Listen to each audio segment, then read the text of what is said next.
June ইয়ংয়ের জন্মদিনের সকাল বাড়ি থেকে বের হওয়ার সময় সবকিছুই একবারে স্বাভাবিক মনে হচ্ছিল, কিন্তু সে জানতো না স্কুলে পৌঁছে তার জন্য একটা বড় সারপ্রাইজ অপেক্ষা করছে। এদিকে পুরো ক্লাসের সবাই আগেই স্কুলে চলে এসেছে, কারণ তারা গোপনে জুন ইয়ংয়ের জন্মদিন উদযাপনের পরিকল্পনা করছে। সবাই একটি আলাদা গ্রুপে চ্যাট আলোচনা করে সবকিছু ঠিক করেছে, যাতে জুন ইয়ং কিছুই বুঝতে না পারে। অন্যদিকে নারা স্কুলে এসে দেখে সবাই কোথাও যেন ব্যস্ত। সে বন্ধুদের মেসেজ পাঠিয়ে কোনো উত্তর পায় না। বিষয়টা তার কাছে খুব অদ্ভুত লাগে। হঠাৎ করে সবাই একসাথে চিৎকার করে ওঠে, শুভ জন্মদিন জুন ইয়ং। চারদিকে করতালিতে মুখর হয়ে যায় পুরো ক্লাস। জুন ইয়ং ও এর সারপ্রাইজে দারুণ খুশি হয়ে সবাইকে ধন্যবাদ জানায়। কিন্তু ঠিক সেই মুহূর্তে নারা জানতে পারে এমন একটি সত্য যার তার মন ভেঙে দেয়। বন্ধুরা জানায় পুরো কল্পনাটি একটি গ্রুপ চ্যাট করা হয়েছিল, অথচ সেই গ্রুপে ক্লাসের সবাই থাকলেও নারা একাই ছিল না। প্রথমে সবাই ভাবে হয়তো ভুলবশত এমন হয়েছে, পরে দেখা যায় সত্যি নারা একমাত্র মানুষ যে সেই গ্রুপে যোগ করতে পারেনি। ফলে সবাই যখন আনন্দে মেতেছিল তখন সে কিছুই জানতো না। এরপর সবাই মিলে জন্মদিনের ছবি তোলে। নারা চাইলে সেখান থেকে চলে যেতে পারত, কিন্তু নিজেকে স্বাভাবিক রাখার জন্য চেষ্টা করে সেও ছবিতে যোগ দেয়। বাইরে থেকে হাসলেও ভেতরে ভেতরে সে ভীষণ কষ্ট পাচ্ছিল। কিছুক্ষণ পর নারা অবাক হয়ে জানতে পারে সেও কজিন গ্রুপে ছিল এবং সব খবর জানতো। শুধু সকালে আসতে না পারায় সে উপস্থিত হয়নি, অর্থাৎ বাদ পড়েছিল শুধুমাত্র নারা। এরপর দেখা যায় স্কুলের সবচেয়ে জনপ্রিয় ছাত্র জুন ইয়ংকে আবারও একটি মেয়ে ডেটে যাওয়ার প্রস্তাব দেয়। বন্ধুরা মজা করে বলে, সাধারণ দিনে যেখানে একজন ক্রাশ থাকে, আজ জন্মদিনে বলে যেন তিনজন একসাথে তাকে পছন্দ করেছে। জুন ইয়ং এর জনপ্রিয়তা নিয়ে সবাই আলোচনা করতে থাকে। কেউ তার প্রশংসা করে, আবার কেউ বলে সে এতটা বিশেষ নয়। তবে এই কথাগুলো খুব দ্রুত সোশ্যাল মিডিয়ায় চাপা পড়ে যায়। জন্মদিনের ছবিগুলো পোস্ট করার পর সবাইকে ট্যাগ করা হয়, কিন্তু নারা লক্ষ্য করে তাকে কেউ ট্যাগ করেনি। বন্ধুরা এটাকে ছোট বিষয় বলে উড়িয়ে দিলেও নারা বুঝতে পারে এই ডিজিটাল পৃথিবীতে উপেক্ষিত হওয়ার কষ্ট বাস্তব জীবনের কষ্টের চেয়ে কোনো অংশে কম নয়। জন্মদিনের অনুষ্ঠান শেষ হওয়ার পরেই সবাই সোশ্যাল মিডিয়ায় ছবি আর লাইক নিয়ে ব্যস্ত হয়ে পড়ে। তখন এক বন্ধুর নারার প্রোফাইল দেখে অবাক হয়ে যায়। তার মাত্র কয়েকটি পোস্ট আর খুবই কম ফলোয়ার। বন্ধুরা নারাকে বোঝাতে শুরু করে যে আজকের দিনে সোশ্যাল মিডিয়ায় জনপ্রিয় হওয়াটা সবচেয়ে বড় বিষয়। তারা বলে যদি জুন ইয়ং এর জন্মদিনের ছবিতে তাকে ট্যাগ করা হয়, তাহলে জুন ইয়ং এর জনপ্রিয়তার কারণে নারারও অনেক নতুন ফলোয়ার আর লাইক চলে আসবে। কিন্তু নারা এতে রাজি হয় না। তার মনে হয় শুধু মানুষের দৃষ্টি আকর্ষণের জন্য এমন কিছু করা ঠিক নয়। সে চায় না কেউ তাকে মনোযোগ পাওয়ার জন্য মরিয়া মানুষ হিসাবে ভাবুক। তখন বন্ধুরা তাকে আরো বোঝায় তাদের মতো এই যুগে জনপ্রিয় হওয়া আসলেই শক্তি। কয়েকটা লাইক পাওয়ার চেয়ে যদি একটা পোস্টে অনেক মানুষ প্রতিক্রিয়া জানায়, তাহলে সেটা তো সবার ভালো লাগে। অর্থাৎ তো বাস্তব জীবনের চেয়ে এখন অনলাইন জনপ্রিয়তাকেই বেশি মূল্য দেওয়া হচ্ছে। এরপর একজন নতুন পরামর্শ দেয়। সে বলে যদি নারা ছোটবেলার বন্ধু, সেও কজিনের সঙ্গে একটি ছবি তোলে পোস্ট করে, তাহলে মুহূর্তেই প্রচুর লাইক পাবে, কারণ সেও কজিন স্কুলের সবচেয়ে জনপ্রিয় ছেলেদের একজন। এই কথা শুনে নারা সত্যি অবাক হয়ে যায়। সে তো কখনো জানতোই না যে তার শৈশবে বন্ধু এতটা জনপ্রিয়। আর এখানে নারা প্রথমবার বুঝতে শুরু করে যে স্কুলে একজন মানুষের মূল্য অনেকটাই নির্ধারণ হয় তার অনলাইন জনপ্রিয়তা আরো সামাজিক প্রস্তাব দিয়ে, ব্যক্তিত্ব দিয়ে নয়। এরপর নারা নিজের মতো করে সবকিছু ভুলে যেতে চাইলে, কিন্তু ঠিক তখনই তার এক পরিচিত মেয়ে তাকে থামিয়ে জুন ইয়ং এর জন্য একটি জন্মদিনের উপহার হাতে ধরিয়ে দেয়। মেয়েটি লজ্জায় নিজে দিতে চায়নি। তারা নারাকে অনুরোধ করে উপহারটি পৌঁছে দিতে। ভালো কাজ ভেবেই নারা রাজি হয়ে যায়, কিন্তু সে জানতো না এই ছোট সাহায্যই তার জন্য বড় বিপদ ডেকে আনবে। জুন ইয়ং এর কাছে গিয়ে নারা উপহারটি এগিয়ে দিতেই জুন ইয়ং ভুল বুঝে বসে। সে মনে করে নারা নিজেই তাকে পছন্দ করে এবং ডেটে যাওয়ার ইঙ্গিত দিচ্ছে। তাই সে শান্তভাবে জানিয়ে দেয় সে আর কোনো মেয়ের উপহার গ্রহণ করতে চায় না, কারণ সবাই ভুল বার্তা পেয়ে বসে। নারা বারবার বোঝানোর চেষ্টা করে যে উপহারটি তার নয়, কিন্তু জুন ইয়ং তার কথা শেষ পর্যন্ত শোনেই না। পরে উপহার খুলে সে দেখে ভেতরের অন্য এক মেয়ের লেখা জন্মদিনের শুভেচ্ছা। তখন সে বুঝতে পারে পুরো ঘটনাটাই আসলে একটি ভুল বোঝাবুঝি। কিন্তু ততক্ষণে অনেক দেরি হয়ে গেছে।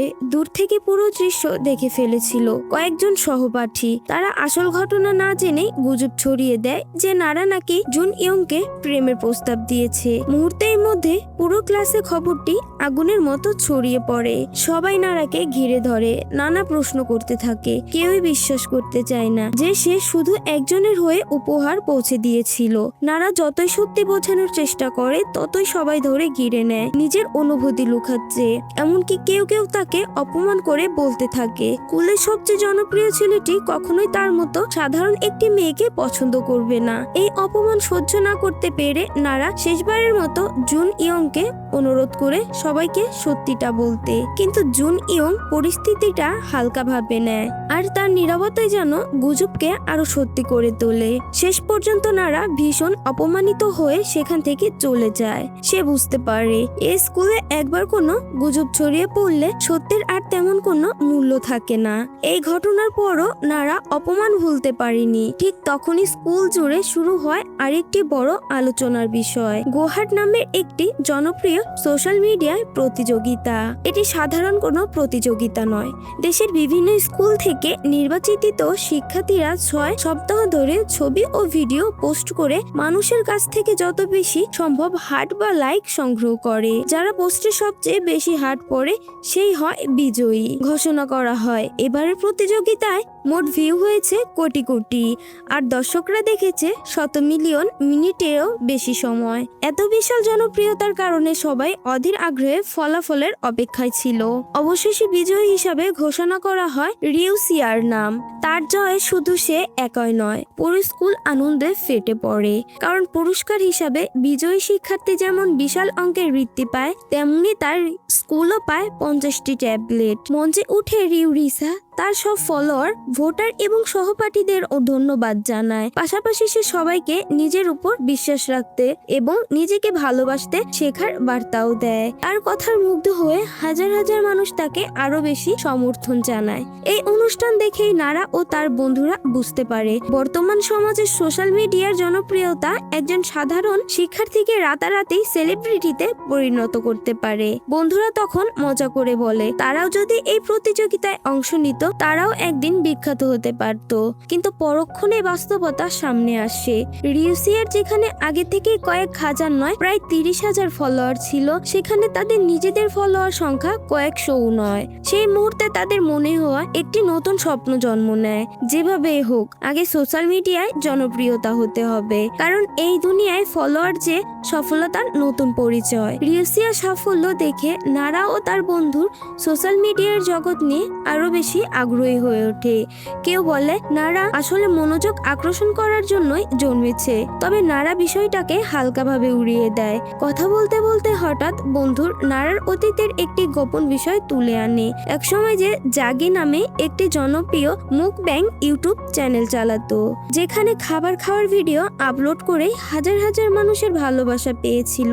দর্শকের তার প্রতিটি ভিডিওতে প্রশংসায় ভরিয়ে দিত।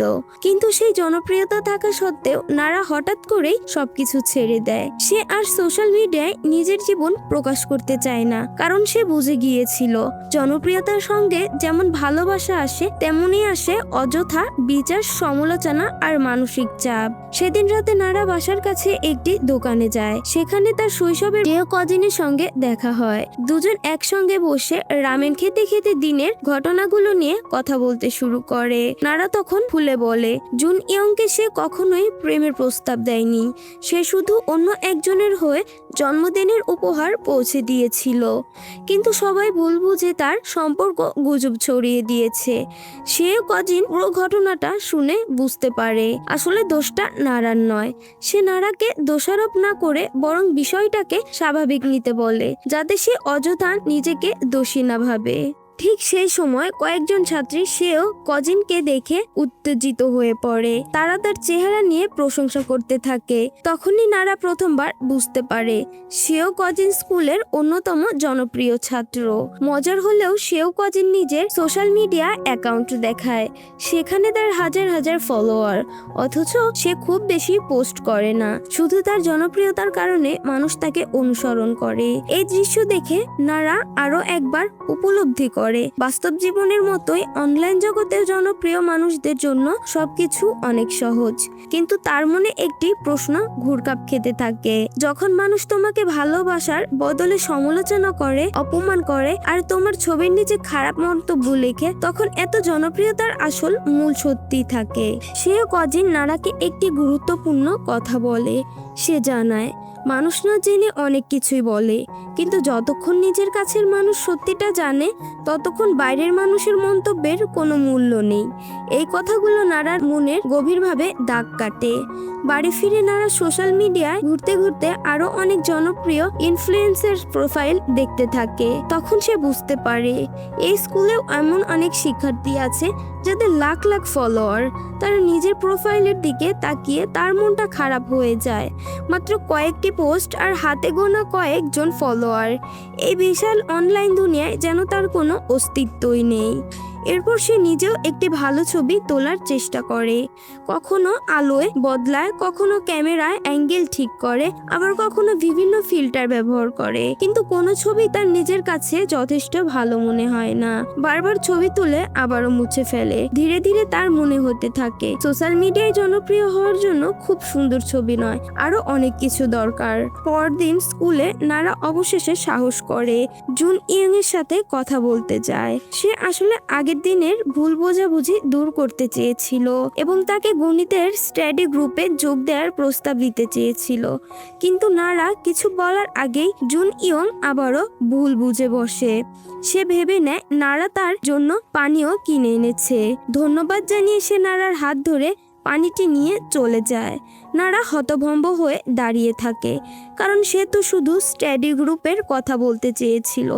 অথচ আবারও পরিস্থিতি এমনভাবে বদলে গেল যে সে জুন ইয়ং এর প্রতি বিশেষ আগ্রহ দেখাচ্ছে। এই ঘটনার কিছুক্ষণ পর নারা আবার গোহাট সিজন 2 এর বিজ্ঞাপন দেখতে পায়। কিছুক্ষণ সে ভাবতে থাকে একবার অংশ নিলে কেমন হয়, হয়তো এটাই তার জীবন বদলে দেওয়ার সুযোগ। কিন্তু পরক্ষণেই সে চিন্তা মাথা থেকে ঝেড়ে ফেলে। এরপর ঘটে আরো একটি অদ্ভুত ঘটনা। ভুল করে নারা এমন একটি জায়গায় ঢুকে পড়ে যেখান থেকে বের হওয়ার আগে সবাই তাকে ভুল বুঝতে শুরু করে। চারদিকে চিৎকার পড়ে যায়, শিক্ষককে ডাকা হয়, আর পরিস্থিতি মুহূর্তেই বিশৃঙ্খল হয়ে ওঠে। ঠিক তখনই জুই ইয়ং দৌড়ে এসে নারাকে থামানোর চেষ্টা করে, আর এই ঘটনায় তাদের দুজনের জীবনে এক অধ্যায়ের সূচনা করতে চলেছে।